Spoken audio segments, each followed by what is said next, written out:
Comment vas-tu, Kavya? Je pensais que tes parents seraient là aussi. Malheureusement, ils n'ont pas pu assister. Ils avaient un engagement préalable en dehors de la ville.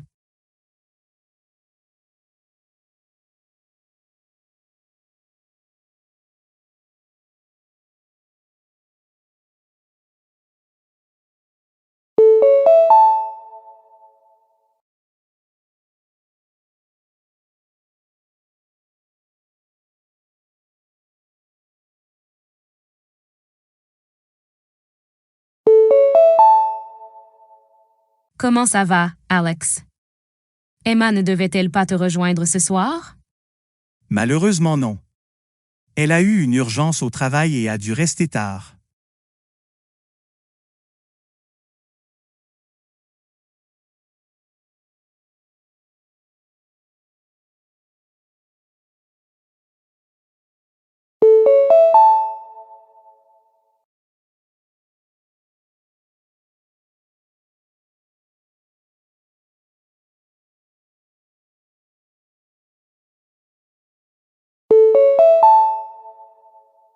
Salut Marc, comment vas-tu? Je m'attendais à voir ton coéquipier ici. Il n'a pas pu venir. Il s'est blessé pendant l'entraînement hier.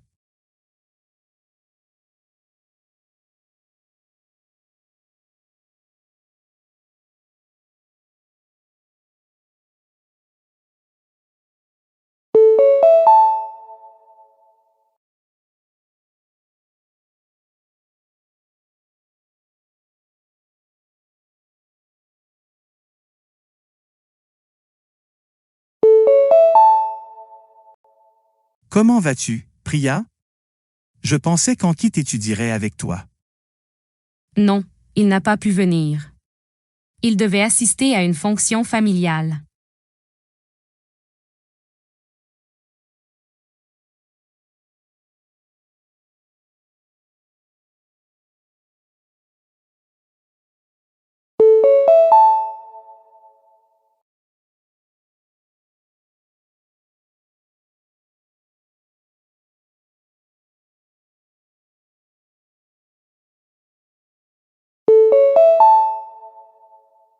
Il est conseillé aux membres que les réservations de machines agricoles partagées fonctionneront selon un indice de priorité rotatif cette saison en raison de l'augmentation des inscriptions. L'attribution prendra en compte les déclarations de superficie soumises lors de l'inscription. La disponibilité des équipements n'a pas diminué. Au contraire, la répartition de la planification vise à maintenir un accès équitable entre les exploitations participantes.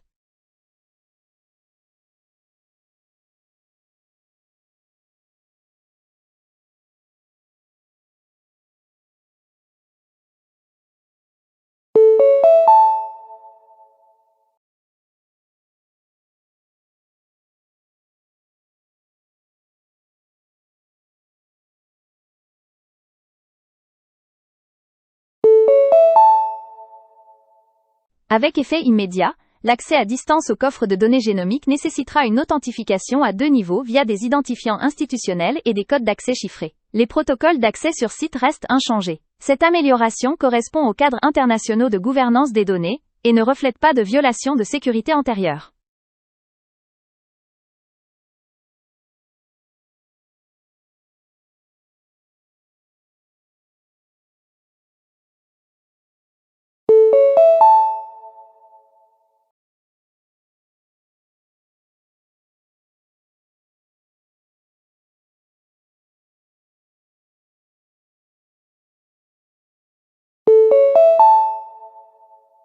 Chers clients, ici Sterling Capital Advisory. Conformément aux directives révisées de transparence financière transnationale, l'historique des transactions des clients pourra être soumis à des paramètres élargis d'examen algorithmique à partir du prochain trimestre. Ce raffinement procédural ne signifie pas une activité irrégulière et ne modifie pas non plus l'accessibilité des comptes. Les clients ne sont pas tenus de soumettre des documents supplémentaires, sauf s'ils sont contactés individuellement par les responsables de la conformité.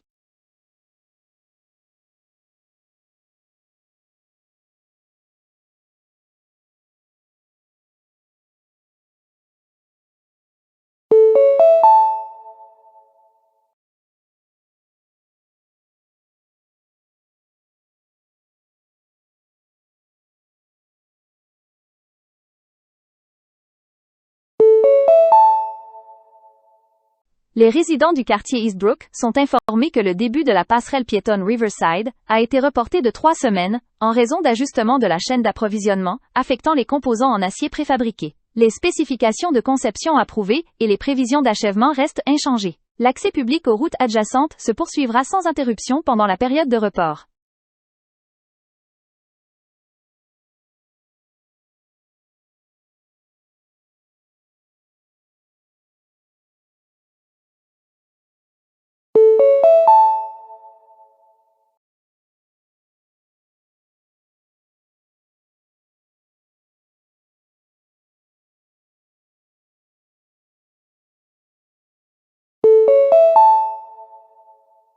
Bonjour.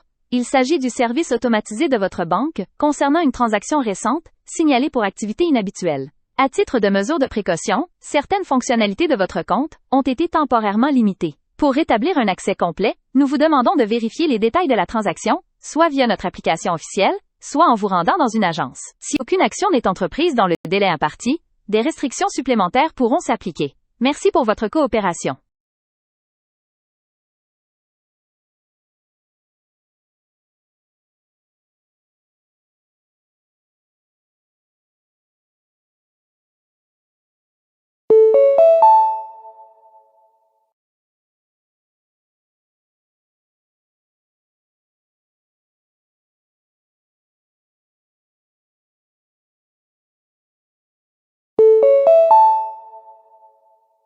Bonjour. Ceci concerne votre intérêt pour l'atelier professionnel, prévu la semaine prochaine. Bien que votre candidature ait été reçue, la participation est soumise à une approbation finale en raison du nombre limité de places. Nous vous conseillons de surveiller votre courrier électronique pour de futures mises à jour.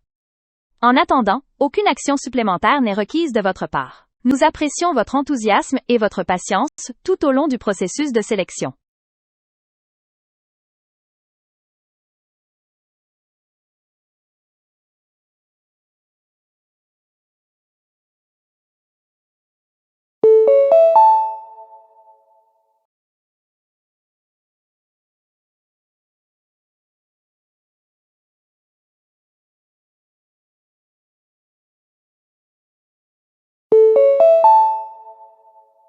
Bonsoir, ceci est un rappel concernant votre facture D, électricité en attente, qui reste impayée au-delà de la date D, échéance. Afin d'assurer un service ininterrompu, nous vous recommandons de régler le montant dû dans les plus brefs délais. Le non-paiement peut entraîner une interruption de service conformément aux directives en vigueur. Si le paiement a déjà été effectué, veuillez ignorer ce message. Merci de votre attention.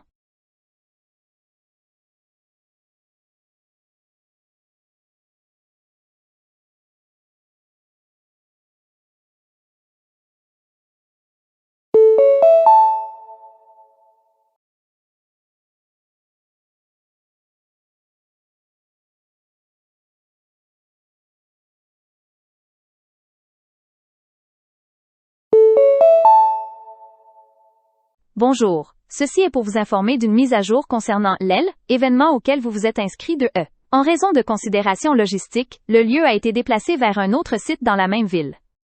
Tous les autres arrangements, y compris l'horaire, restent inchangés. Des indications détaillées ont été envoyées par email pour votre commodité. Veuillez les consulter avant votre arrivée afin d'éviter toute confusion. Merci de votre compréhension.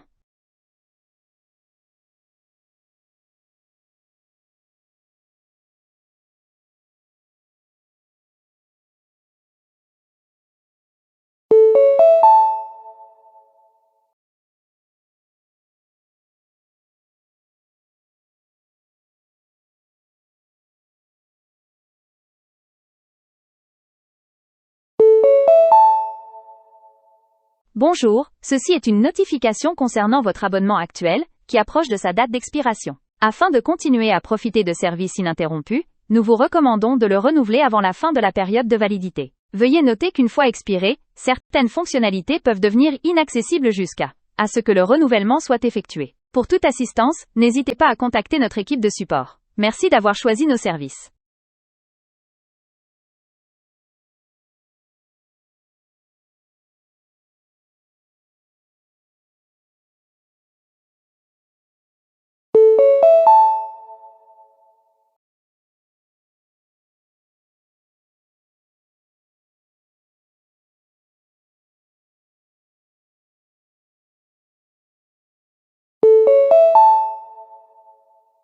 Bonjour. Ceci est une notification concernant une infraction de stationnement enregistrée sous votre numéro d'immatriculation plus tôt aujourd'hui. Le véhicule a été trouvé stationné dans une zone restreinte, ce qui a entraîné émission d'une pénalité. Veuillez consulter les détails et effectuer les formalités nécessaires dans le délai imparti afin d'éviter des frais supplémentaires. Si vous pensez que cet avis a été émis par erreur, vous pouvez soumettre une demande de révision.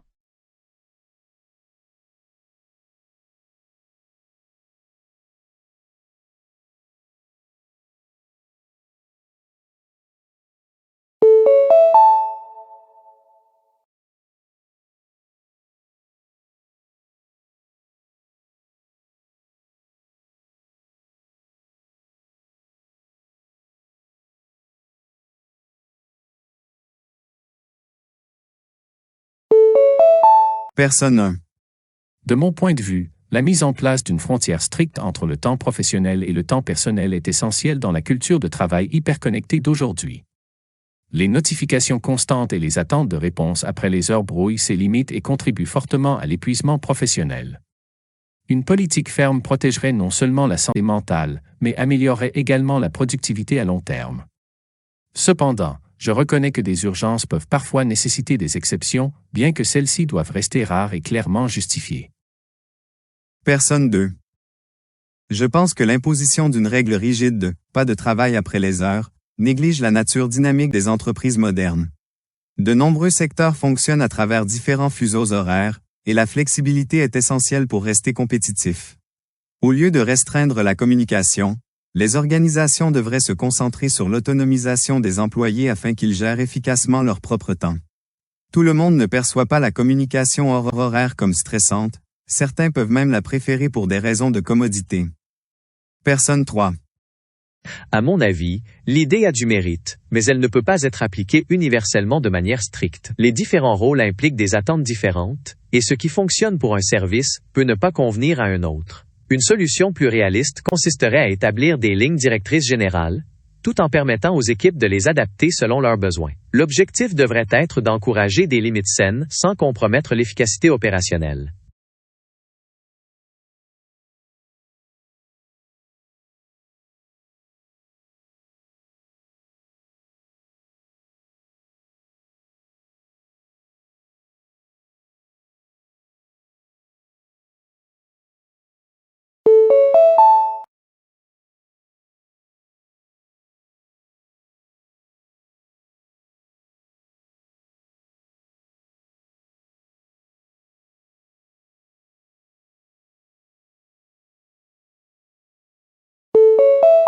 Personne 1. L'éducation est un droit fondamental, et non un privilège réservé à ceux qui peuvent se le permettre. En supprimant complètement les frais de scolarité, nous pouvons garantir des chances égales à tous les individus, indépendamment de leur origine socio-économique. Une population bien éduquée profite à l'ensemble de la en stimulant l'innovation et la croissance économique. Bien que le financement d'un tel système nécessite un investissement public important, les retombées à long terme justifient ce coût. Personne 2. Rendre l'enseignement supérieur entièrement gratuit peut sembler attrayant, mais cela soulève de sérieuses préoccupations en matière de durabilité et de qualité.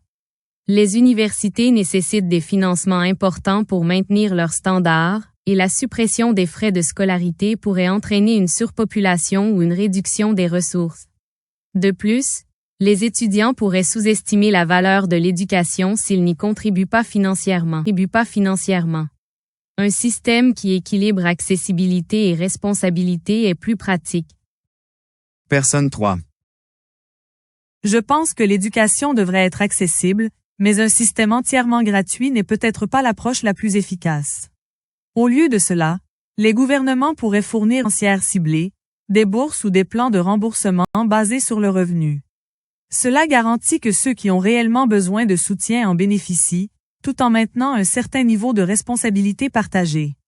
L'accent devrait être mis sur l'équité plutôt que sur des politiques généralisées.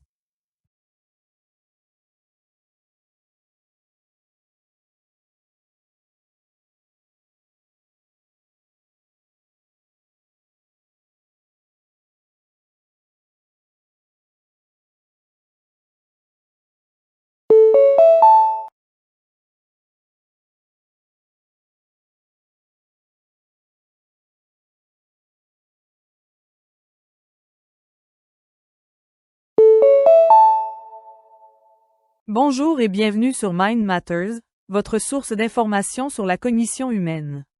Aujourd'hui, nous examinons les effets du multitâche numérique sur la performance cognitive. Une étude comportementale menée dans plusieurs universités indique que le passage fréquent d'une plateforme numérique à une autre augmente considérablement la charge cognitive.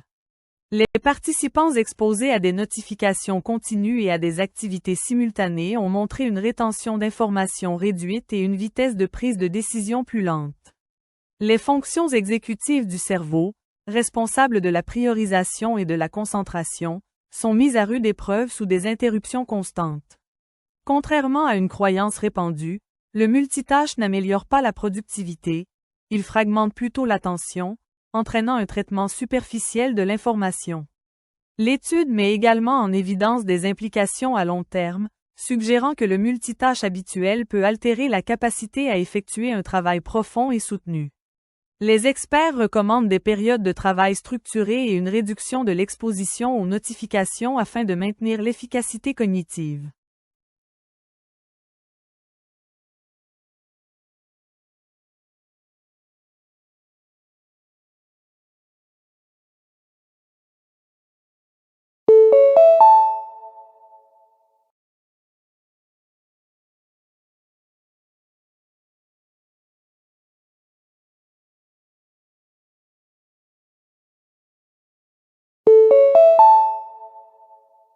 Salutations de Climate Watch Point, où nous analysons les seuils environnementaux critiques. Le segment d'aujourd'hui traite du dégel du pergélisol et de ses implications pour la composition atmosphérique. Une étude récente dans l'Arctique indique que la hausse des températures déstabilise des couches de sol auparavant gelées, libérant de la matière organique piégée. À mesure que cette matière se décompose, elle émet du méthane, un gaz à effet de serre ayant une capacité de rétention de chaleur nettement supérieure à celle du dioxyde de carbone sur des périodes plus courtes. Le processus de libération est souvent brusque, formant des bulles de gaz visibles à la surface des plans d'eau. Cela crée une boucle de rétroaction dans laquelle l'augmentation des émissions accélère le réchauffement, entraînant un dégel supplémentaire. Les scientifiques avertissent que les modèles climatiques actuels pourraient sous-estimer l'ampleur de ce phénomène en raison de données historiques limitées. Le rapport appelle à des systèmes de surveillance renforcés et à l'intégration de la dynamique du pergélisol dans les modèles prédictifs.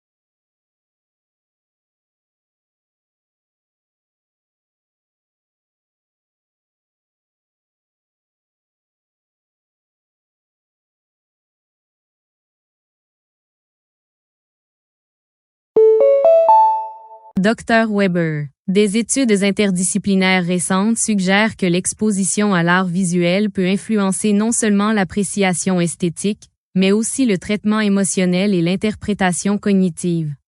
Pourriez-vous expliquer comment les expériences artistiques façonnent les réponses mentales? Bien sûr. L'engagement avec l'art visuel active plusieurs zones du cerveau, en particulier celles associées aux émotions, à la mémoire et à la reconnaissance des formes. Les œuvres abstraites ou ambiguës exigent souvent que les spectateurs interprètent activement le sens, ce qui améliore la flexibilité cognitive et la pensée réflexive. De plus, les réactions émotionnelles à l'art peuvent varier considérablement en fonction des expériences personnelles et du contexte culturel. Cette variabilité permet à l'art d'agir comme un moyen d'exploration émotionnelle et de conscience de soi. Une exposition répétée peut également améliorer la tolérance à l'ambiguïté et à la complexité dans d'autres domaines de la vie. Avec le temps, de telles interactions peuvent influencer la manière dont les individus traitent l'incertitude et interprètent les informations symboliques. Dr Weber. Des études interdisciplinaires récentes suggèrent que l'exposition à l'art visuel peut influencer non seulement l'appréciation esthétique, mais aussi le traitement émotionnel et l'interprétation cognitive. Pourriez-vous expliquer comment les expériences artistiques façonnent les réponses mentales? Bien sûr. L'engagement avec l'art visuel active plusieurs zones du cerveau, en particulier celles associées aux émotions, à la mémoire et à la reconnaissance des formes. Les œuvres abstraites ou ambiguës exigent souvent que les spectateurs interprètent activement le sens, ce qui améliore la flexibilité cognitive et la pensée réflexive. De plus, les réactions émotionnelles à l'art peuvent varier considérablement en fonction des expériences personnelles et du contexte culturel. Cette variabilité permet à l'art d'agir comme un moyen d'exploration émotionnelle et de conscience de soi. Une exposition répétée peut également améliorer la tolérance à l'ambiguïté et à la complexité dans d'autres domaines de la vie. Avec le temps, de telles interactions peuvent influencer la manière dont les individus traitent l'incertitude et interprètent les informations symboliques.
Dr. Park. Il existe un intérêt croissant pour la manière dont la conception des routes influence le comportement des conducteurs et les taux d'accident.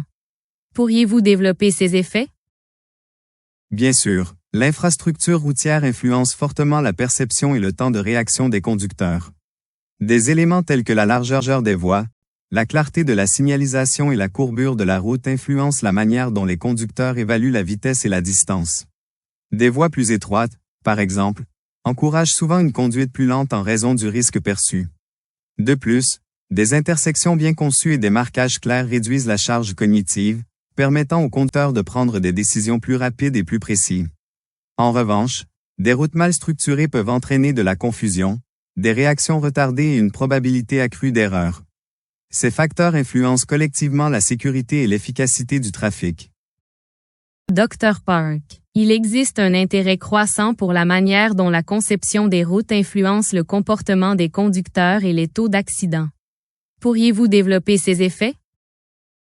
Bien sûr, l'infrastructure routière influence fortement la perception et le temps de réaction des conducteurs.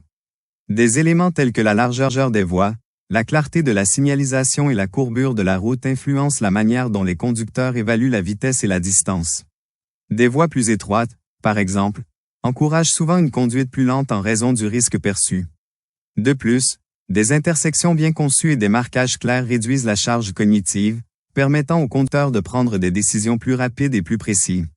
En revanche, des routes mal structurées peuvent entraîner de la confusion, des réactions retardées et une probabilité accrue d'erreur. Ces facteurs influencent collectivement la sécurité et l'efficacité du trafic.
Dr. Garcia. Les recherches anthropologiques indiquent que les rituels jouent un rôle au-delà de la tradition, influençant la cohésion sociale et l'identité individuelle.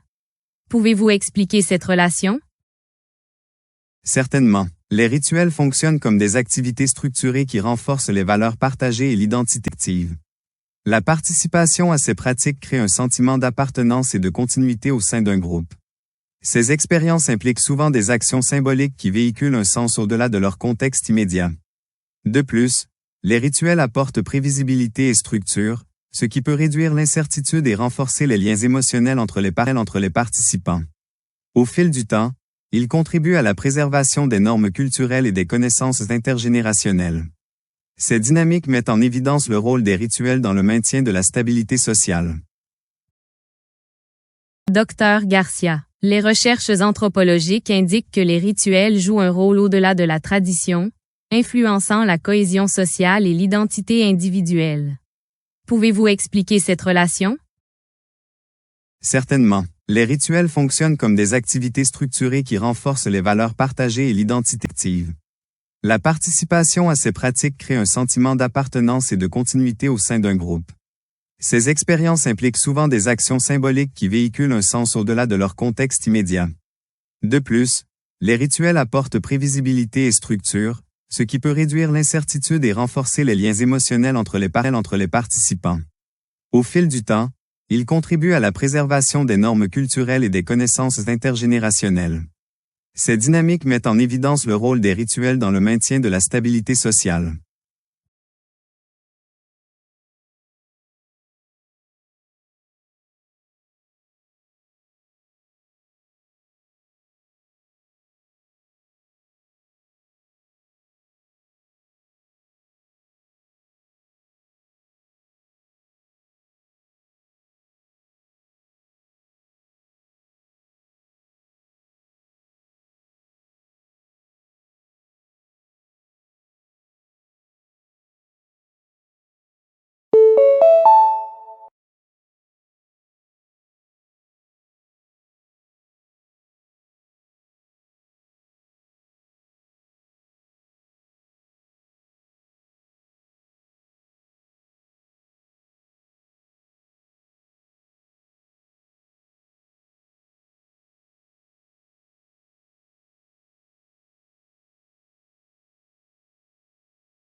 Dr Novak.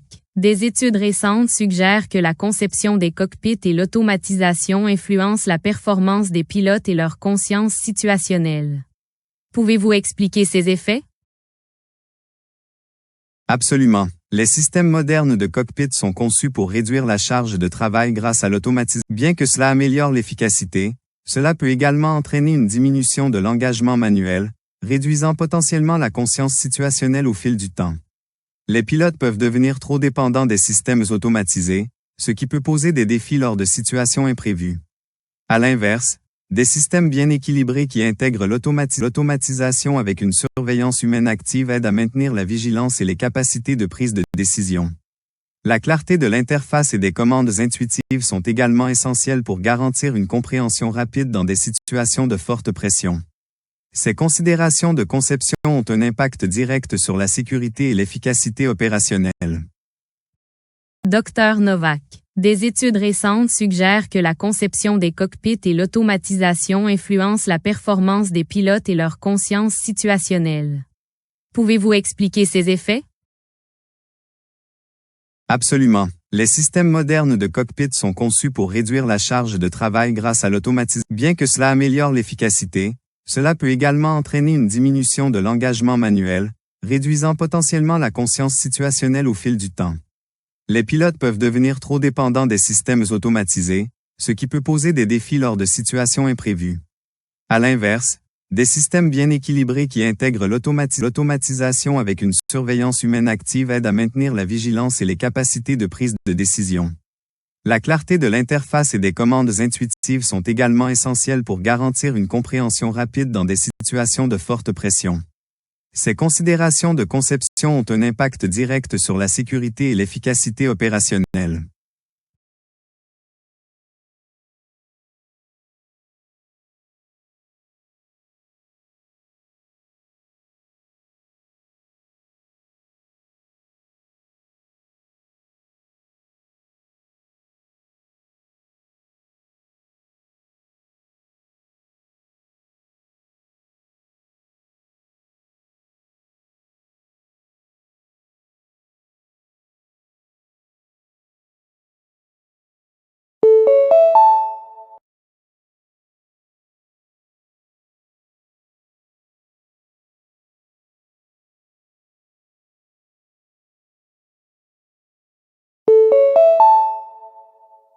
La transition des plumes désordonnées au stylo plume a constitué une révolution dans l'écriture portable. Avant son invention, les écrivains devaient transporter des encriers et tailler constamment leurs plumes. La percée est venue du système d'alimentation capillaire, qui utilise la tension superficielle pour acheminer l'encre d'un réservoir vers la plume à un débit contrôlé. Cela a permis une écriture continue et fluide sans avoir besoin de tremper constamment la plume. En rendant la communication plus pratique, le stylo-plume a facilité l'échange rapide d'idées au XIXe siècle, consolidant sa place comme outil classique de l'expression humaine.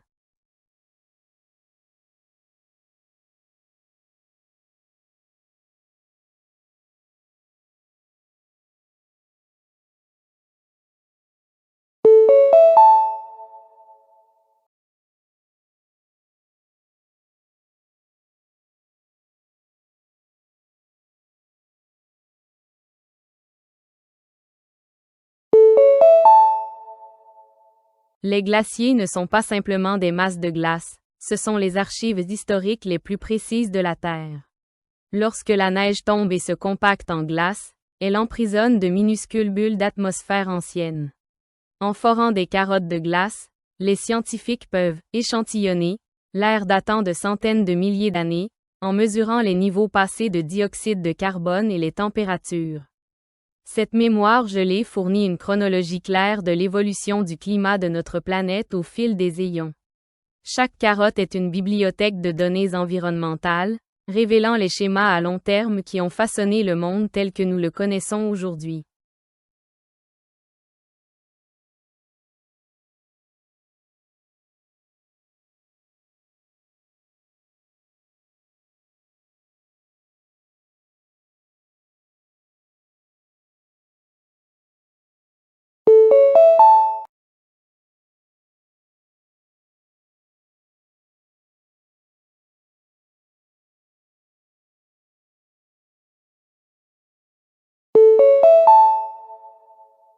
Le baobab africain, souvent appelé « arbre de vie », est un maître de la survie en conditions de sécheresse. Son tronc massif et gonflé peut stocker des milliers de litres d'eau, lui permettant de résister à des années de conditions arides. Certains baobabs sont estimés à plus de 2000 ans, avec des troncs creux ayant servi d'abri, de bureaux de poste et même de réservoirs pour les communautés locales. Leur capacité à régénérer leur écorce et à prospérer dans des paysages hostiles en fait un symbole d'endurance, se dressant comme des sentinelles préhistoriques silencieuses à travers la vaste savane africaine.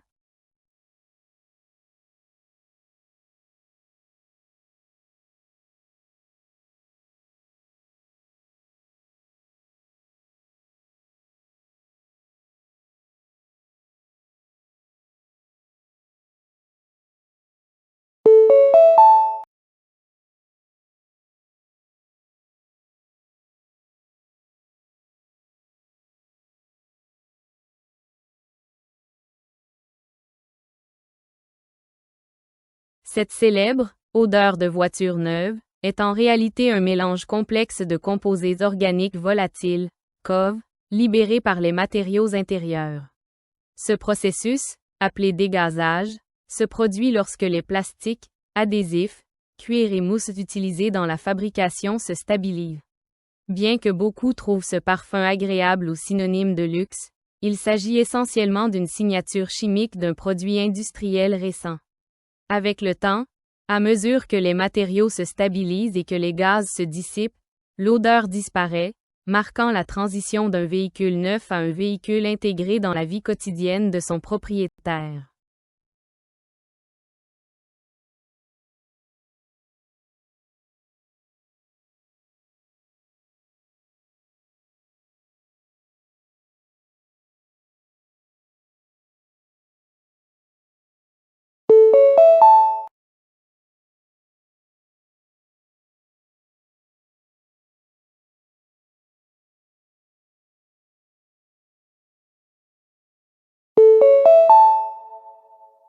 Un chat en chute libre est un maître de la dynamique des corps non rigides, utilisant une manœuvre de torsion et relâchement pour atterrir sur ses pattes.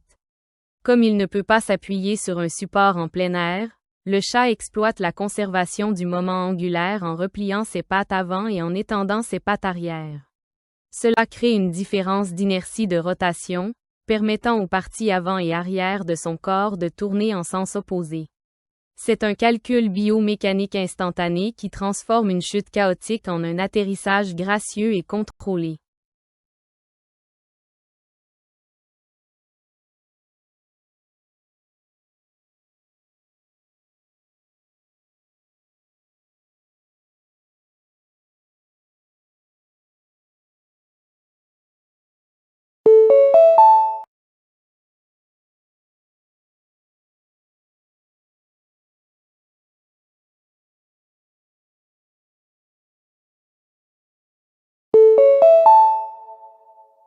En 1997, des hydrophones ont capté un son à ultra basse fréquence, surnommé « The Bloop », qui a résonné à travers l'océan Pacifique.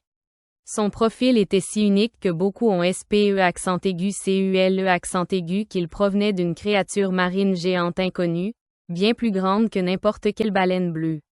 Cependant, des années plus tard, les scientifiques ont déterminé que ce son était en réalité un séisme glaciaire provenant de la rupture et du détachement d'un immense iceberg en Antarctique. Cet événement sonore illustre comment l'océan agit comme une vaste chambre acoustique, où les mouvements de la planète elle-même peuvent ressembler aux appels d'une créature mythique.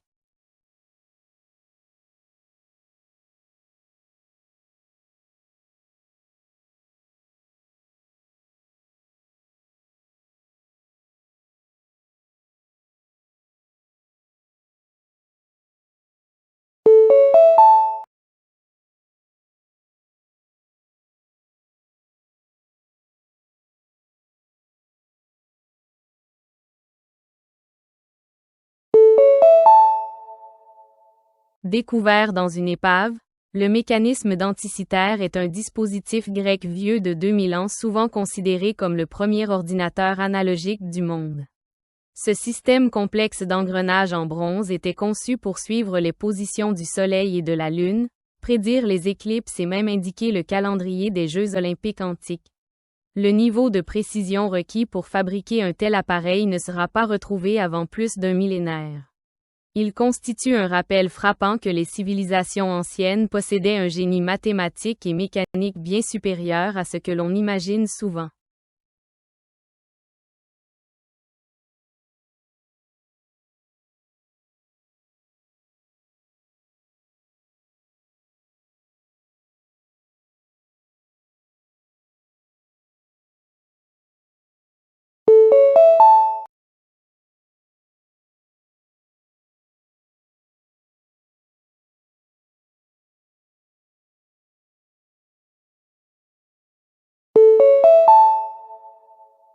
Les lucioles sont des coléoptères qui ont maîtrisé la lumière froide, un processus chimique où presque 100% de l'énergie est convertie en lumière plutôt qu'en chaleur. Chaque espèce possède un motif de clignotement unique, un code rythmique semblable aux morses utilisées pour trouver des partenaires dans l'obscurité. Certaines espèces prédatrices imitent même les motifs d'autres lucioles pour les attirer et les capturer. Ce dialogue bioluminescent transforme une soirée d'été en une conversation lumineuse silencieuse, illustrant comment la vie utilise la lumière à la fois comme invitation et comme stratégie de survie.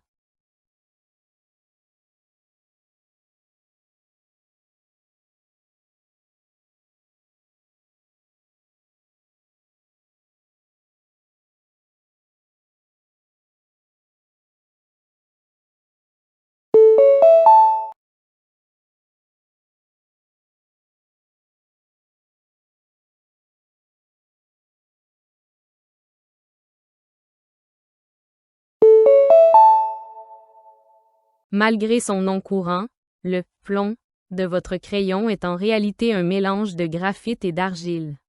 Son histoire remonte au XVIe siècle, lorsqu'un important gisement de graphite pur a été découvert à Borrowdale, en Angleterre.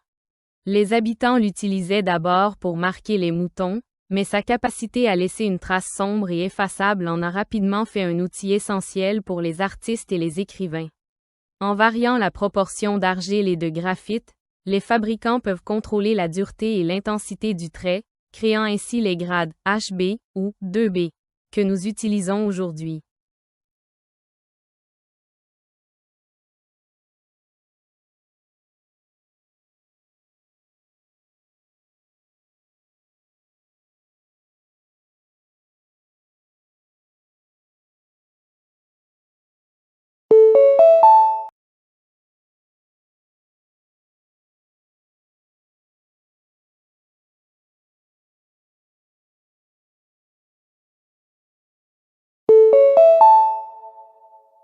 Les mangroves font partie des rares arbres capables de prospérer dans des eaux côtières salées où la plupart des plantes périraient.